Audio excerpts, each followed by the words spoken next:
అందరికీ జై భీమ్, జై భారత రాజ్యాంగం, జై జంబూ ద్వీపం. ఈరోజు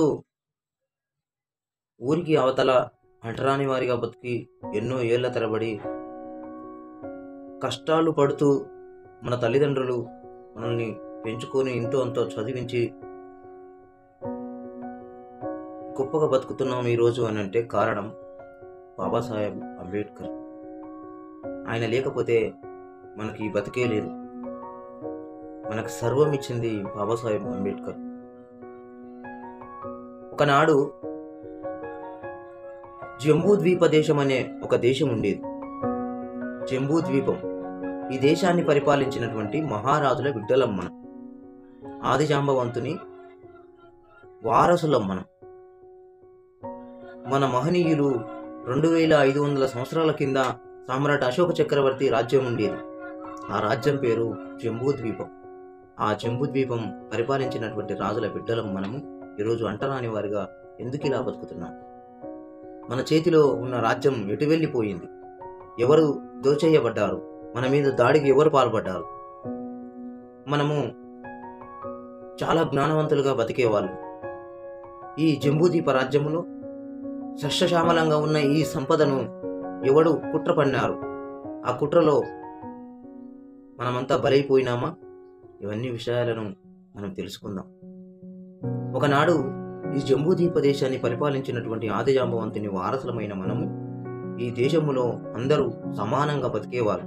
ఇక్కడ కుల మతాలు ఏవి ఉండేవి కావు.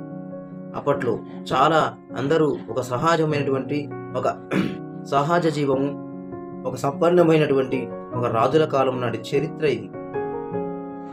కుల మతాలు ఏవీ లేవు. పంటలు పండించి అందరూ సమానంగా బతికేవారంట. ఒకప్పుడు ఆ రాజ్యంలో తమ ప్రజలు ఎక్కడ కూడా ఎవరు కూడా ఏడవకూడదని సమ్రాట్ అశోక చక్రవర్తి శోకం లేని రాజ్యాన్ని పరిపాలించాడు. అశోకుడు తమ రాజ్యంలో ఇరువైపుల చెట్లు నాటించను అని ఉంటుంది పుస్తకాలలో. మనం చదువుకునే పుస్తకాలలో ఇరువైపుల చెట్లు నాటించను అని అంటే అప్పుడు ప్రజలంతా పనికి వెళ్ళేటప్పుడు లేకపోతే వేరే ఊరికి వెళ్ళేటప్పుడు నడకదారిన వెళ్ళేవారు. వాళ్లకు విశ్రాంతి కోసం నీడ కావాలి కాబట్టి వాళ్ళకు ఇరువైపుల చెట్లు నాటించుండు. ఎన్నో వైద్యానికి సంబంధించినటువంటి చెట్లు మరియు వాళ్ళకు నీడనిచ్చే చెట్లు నాటించుండు. ప్రజలంతా దారి పొడుగునా నడుచుకుంటూ పనులకు చాలా దూరం వెళ్ళేవారంట. అప్పుడున్న ఆ సమాజంలో మన ప్రతి ఒక్క భూమి మనదే అన్నట్టు బతికేవారు.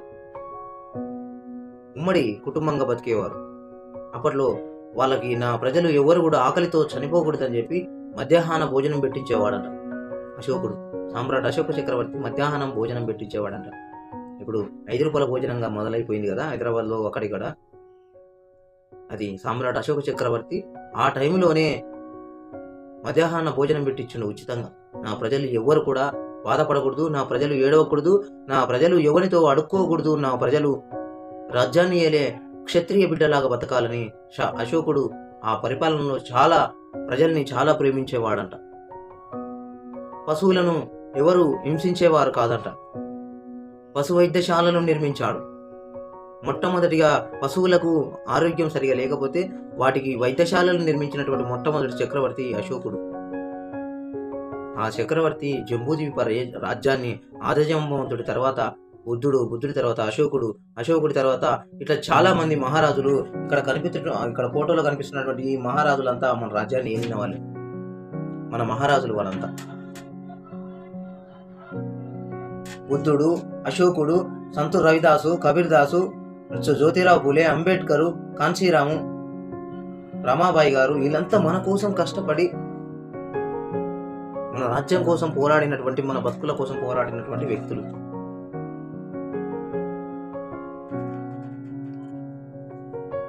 అప్పుడున్నటువంటి మన రాజ్యంలో ప్రజలంతా కలిసిమెలిసి బతికేవాళ్ళు. ఎన్ని కష్టాలు పడినా ఏ బాధలు వచ్చినా అందరూ ఉమ్మడిగా బతికేవారంట ఆ రాజ్యంలో. ఇప్పుడు కుల మతాలు, సొంత అన్నదమ్ములు సరిగా మాట్లాడుకోవడం, తాగుడు,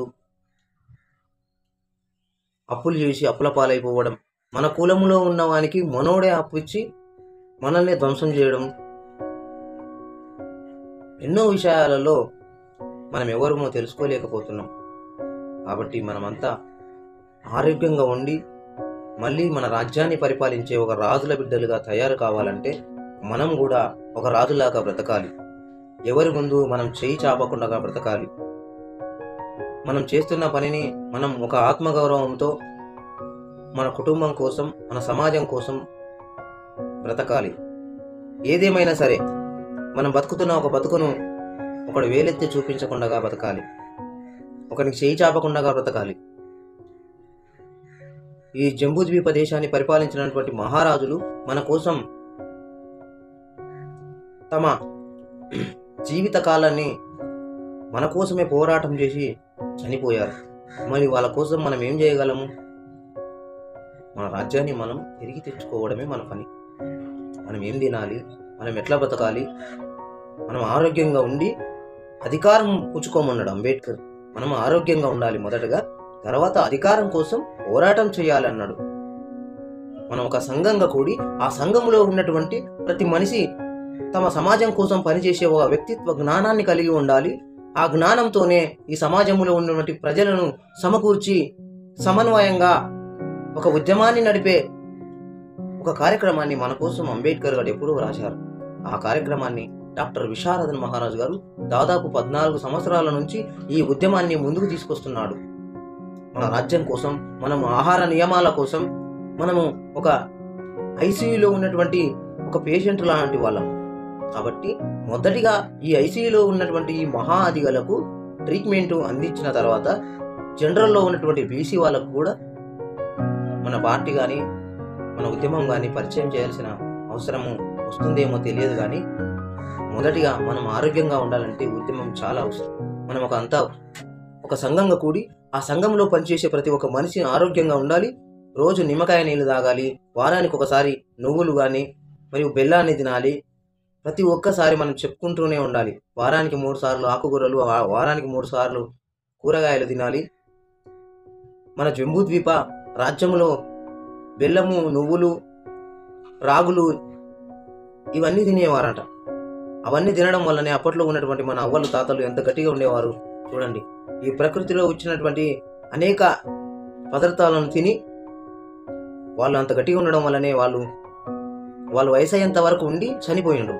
మరి ఇప్పుడు చికెన్ ఫ్రైలు, మటన్ ఫ్రైలు, మందు, మసాలా ఫుడ్లు అన్నీ తిని మన సగం వయసుకే అటాక్ ఇంకో ప్రాబ్లం వచ్చి చనిపోతూ ఉన్నారు మన ప్రజలు. ముందుగా మనం తెలుసుకోవాల్సిన విషయాల్లో చాలా ఉన్నాయి. మన ఇంట్లో మన ఆడపిల్లలకు చెప్పాలి, మనం ఇది తినాలి, మనం ఇది ఇట్లా ఉండాలి, మనం ఒక మహారాణిలాగా బతకాలి, మన పిల్లలను ఒక మహారాజులాగా పెంచాలి. ఎక్కడ పడితే అక్కడ తిట్టుకుంటా కొట్టుకుంటా తిరుగుతూ ఉంటారు మన పిల్లలు ఊళ్ళో. అట్లా కాదు కదా. ఒక మహారాజు ఒక తత్వాన్ని మనం ఆ పిల్లలకు ఇవ్వాలి. ఒక మహారాజులాగా బ్రతకమని చెప్పాలి. చదివే మనకు సర్వం ఇస్తుంది కాబట్టి ఆ చదువుకు ఖచ్చితంగా మనము కట్టుబడి ఉండాలని చెప్పి మన పిల్లల్ని ఖచ్చితంగా ఒక 16-17 ఏళ్ల వరకు పకడ్బందీగా మనతోనే పెట్టుకొని ఆ పిల్లల్ని జాగ్రత్తగా చదివించాలి. 25 సంవత్సరాలు నువ్వు బాగా చదివితే 75 సంవత్సరాలు ఆ చదివే నేను కాపాడుతుంది అంటాడు అంబేద్కర్. ఇది నిజమే కదా. మనం చదువుకున్న అరాకొర చదువులలో అప్పుడున్న పరిస్థితులు అలాంటివి. మనం చదువు మానకపోతే కుటుంబం సాగే పరిస్థితి లేదు కాబట్టి నా చదువుని నేను మానుకోవడం జరిగింది. ఇప్పుడున్న పరిస్థితులలో చాలా మంది బాగానే ఉన్నారు, కానీ అయినా పిల్లలు చాలా మంది చదువులు మానుకున్నారు. వాళ్ళని బెదిరించండి. మనం ఏ పార్టీలో తిరుగుతున్నా, ఎక్కడ ఉన్నా మన కులం అనే మాటకు వచ్చేసరికి మన చరిత్ర గుర్తుకు రావాలి. అంటరాని వాడు ఈరోజు ఊరి చివరన బతుకుతున్నాడు. వీడు ఒకప్పుడు రాజ్యాన్ని ఏలిన ఒక రాజు బిడ్డ. ఈ రాజు బిడ్డ ఈరోజు ఎందుకు ఇలా అయ్యాడు, మన పిల్లలు ఎందుకు చదువు లేకపోతున్నారు అని అంటే కారణం మనకు చదువుకు ఎవరు కూడా సపోర్ట్ చేయడం లేదని అనుకున్నారా? మన కోసం ఎన్నో అవకాశాలను సృష్టించిపోయాడు అంబేద్కర్. ఆ అవకాశాలను మీరే క్రియేట్ చేసుకోండి, ఆ అవకాశాలని మీరే అందుకోండి. నేను అన్నీ మీకు సవర్ణ అవకాశాలు మీకు పెట్టి ఉంచాను, మీరు ముందుకొస్తే అవన్నీ మీకు కనబడతాయి అని అన్నాడు అంబేద్కర్. మన కులంలో చాలా చదువుకున్న వాళ్ళు ఉన్నారు, కానీ వాళ్ళు ఎందుకు చదువుకున్నారో ఏం చేస్తున్నారో మనం ఏం చెప్పగలమా? చెప్పలేము కదా. వాళ్ళ కుటుంబం కోసం వాళ్ళు బతుకుతున్నారు. మనం ఎంత చదువుకున్నా మన సమాజంలో ఉన్నటువంటి నిరుద్యోగులను, ఒక ఉద్యోగస్తుని కానీ, ఒక బాగా చదువుకున్న ఒక వ్యక్తి కానీ మన ప్రజలను ఒక సంఘీభావంగా కానీ, ఒక సంఘంగా కానీ తయారు చేసి ఆ ప్రజలకు ఒక అండగా నిలబడే శక్తి ఇవ్వాలని అంబేద్కర్ గారు చెప్పారు. కానీ మన వాళ్ళు వాళ్ళ స్వలాభాల కోసం, వాళ్ళ సొంత కుటుంబాల కోసం మాత్రమే బతుకుతున్నారు. ఈరోజు ఈ ఉద్యమం చేయాల్సిన అవసరం ఎవరిది? ఉద్యోగస్తులది, ఎంతో అంత చదువుకున్న మేధావులది. కానీ ఎవడు చెప్పడం లేదే. కాబట్టి ఎంతో కొంత చదువుకున్న నాలాంటి కొంతమంది కార్యకర్తలు ఈ ఉద్యమాన్ని మోసుకొని ముందుకు వెళ్తున్నారు. నా ప్రజలను నేను కాపాడుకోవాలి. అహర్నిశలుగా వాళ్ళు దశాబ్దాలుగా వాళ్ళు ఈ చరిత్రలు తెలుసుకోలేకపోవడం వల్లే నశించిపోయి వాళ్ళంతా చనిపోతూ ఉన్నారు. కాబట్టి వాళ్ళని కాపాడే విధంగా నీవు ఏదైనా చెయ్యాలి అని చెప్పి మహారాజులు, మన కులగురువులు చెప్పడం వల్లే మనమంతా ముందుకు రావడం జరిగింది. ప్రతిరోజు వాటర్ బాగా తాగండి. ప్రతిరోజు మనం ఆహారం తీసుకునే సమయంలో ఖచ్చితంగా మనం పాటించాల్సింది బీట్రూటో, క్యారెటో, లేకపోతే కొన్ని ఆహార పదార్థాలు మనం తెచ్చుకొని తినాలి. ఇవన్నీ తిన్నప్పుడే మన ఆడపిల్లలు ఆరోగ్యంగా ఉంటారు, వాళ్ళు బలంగా తయారవుతారు. బీట్రూట్ అంటేనే మన ఇంట్లో ఉండదు. బీట్రూట్ తెలుసా మీకు? ఒక రక్తాన్ని తయారు చేసే ఒక శక్తి. క్యారెట్ కానీ, కీరా కానీ, ఇవన్నీ తింటే ఆడపిల్లలు బలంగా తయారవుతారు. ఇవన్నీ తినాలి ఖచ్చితంగా. మన ఆడపిల్లలు గొడ్డు చాకిరీ చేసి ఎట్టిగా బతుకుతూ ఉంటారు. వాళ్ళందరి కోసం ఈ ఉద్యమం వాళ్ళకు అండగా ఉంటుంది. ఖచ్చితంగా ఈ ఉద్యమాన్ని ముందుకు తీసుకుపోయే విధంగా మనం అందరం ప్రయత్నం చేస్తాం. ఆడపిల్లలు చాలా జాగ్రత్తగా ఉండాలి. మన ఇంట్లో చీటికి మాటికి గొడవలు ఉండకూడదు. ఎక్కడ ఉన్నా గొడవలు ఎక్కడ వినబడతాయని అంటే మా దగ్గరనే వినబడతాయనే మాటలు మనకొద్దు. కాబట్టి మనమంతా కూడా ఒక మౌనం పాటించి మనమంతా కూడా చాలా జాగ్రత్తగా మన ఇంటి పరిసరాలను, మన చుట్టూ మన శరీరాన్ని నీటిగా కడుక్కొని మన చుట్టూ ఉన్న మన ప్రజల్ని కూడా ప్రేమించడం మొదలు పెట్టాలి. మనం ఎటు పనికి వెళ్ళినా గౌరవ మర్యాదలతో మాట్లాడాలి. చీటికి మాటికి గొడవలోకి దిగకూడదు. మన ప్రజలంతా చాలా మంది ఒక కుటుంబంగా మారే అవకాశం త్వరలోనే రాబోతుంది. మన ప్రజలను కాపాడే విధంగా ఈ ఉద్యమాన్ని ముందుకు తీసుకుపోవాలని మేము ప్రయత్నం చేస్తూ ఉన్నాము. మాకు ఎంతో కొంత జ్ఞానం ఇచ్చినటువంటి డాక్టర్ విశారదన్ మహారాజ్ గారు మరియు భీమరావు మహారాజ్ గారు, మన కులగురువు భీమరావు మహారాజ్ గారు చాలా మంది చెప్పారు, మన ప్రజల్ని కాపాడాలంటే మనం ఏదో ఒక విధంగా చేయాలి. కాబట్టి మనం ఒక పనిలో మనం భాగంగా ముందుకు ఉండాలి. ఖచ్చితంగా మన ఇళ్లలో వారానికి ఒకసారి ఉపవాస ధర్మం చేయాలి. ఉపవాస ధర్మం చేయడం వల్ల జీర్ణశక్తి, డైలీ మనం అన్నం తిని తిని తిని ఆ జీర్ణశక్తి పని చేసి చేసి రిలాక్స్ లేకుండా ఉంది.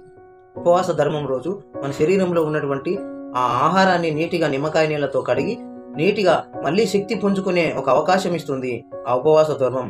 ఒకరోజు ఉపవాసం చేస్తే 2 నెలల ఆరోగ్యాన్ని కాపాడుకోవచ్చంట. ఆ ఉపవాసం రోజు మనం ఏమీ తినకూడదు, ఖాళీ నిమ్మకాయ నీళ్లు మాత్రమే తాగాలి. నీళ్లు తాగొచ్చు కానీ ఏ ఆహారం కూడా ముట్టుకోకూడదు. అట్లా మహనీయులు చాలా మంది అలా చేయడం వల్లే మన తాతల నాటి కాలం నాటి చరిత్రలో ఈ ఉపవాస ధర్మం అనేది ఉంది. మన ఇంట్లో జ్వరం వస్తేనే కానీ మన ఇంటికి పండ్లు రావు. అటువంటి పరిస్థితి మనది. వారానికి ఒకసారి మన ఇంట్లో ఉండే పిల్లలకు పండ్లు తినిపించండి, నువ్వులు తినిపించండి. మన ఇంట్లో ఎంతో ఆరోగ్యంగా ఉండాలంటే మన తల్లిదండ్రులైన మన అమ్మ నాయనలు సరిగ్గా చూసుకోవాలి. వాళ్ళు చెయ్యి పట్టి నడిపించడం వల్లే మనం ఈరోజు పెద్దగా పెరిగి మనం ఏదో ఒక పని చేసుకొని బతుకుతా ఉన్నాం. వాళ్ళు ఎంత కష్టపడి ఏ కాల పనుల పోటే పోయి మనల్ని పెంచి పెద్ద చేసి వాళ్ళని కాపాడే ఒక శక్తిగా మనం మారకపోతే వేస్ట్. ఈ సమాజంలో మన తల్లిదండ్రులు కాపాడే మొట్టమొదటి ఒక లక్షణం మనకు ఉండాలి. తర్వాత సమాజం. ఆ సమాజంలో కూడా మనం ముందు పాత్రలోనే ఉండాలి. మన సమాజానికి ఏమొచ్చినా, మన సమాజంలో గొడవలు వచ్చినా మనమే ముందుండాలి. ఆ గొడవల్ని మనమే సాల్వ్ చేయాలి. ఎవడో వచ్చి మనకు వానింటికి ఉందా వీనింటికి ఉందా అని పోయి తోలుకొని పోయి వారి ఇంటికాడ కూర్చొని ఆ గొడవల్ని సాల్వ్ చేసే విధంగా మనం పెట్టుకోకూడదు. మన సమాజంలోనే, మన కులములోనే మనమే సాల్వ్ చేసుకునే విధంగా తయారు చేసుకోవాలి. ఒక కుటుంబానికి నువ్వు న్యాయం చెప్పే విధంగా తయారైనవంటే, ఒకడొచ్చి మన కుటుంబానికి న్యాయం చెప్పే విధంగా తయారైందంటే ఆ కుటుంబం ఎంత రోడ్డున పడ్డదో అర్థం చేసుకోవాలి. కాబట్టి మనము చీటికి మాటికి గొడవలో దిగొద్దు. మనమంతా కూడా ఆరోగ్యంగా ఉండాలి. మొట్టమొదటిగా మనం ఏదో ఒక పని చేసుకొని బతుకుతూ ఉండొచ్చు, కానీ ఖచ్చితంగా మనము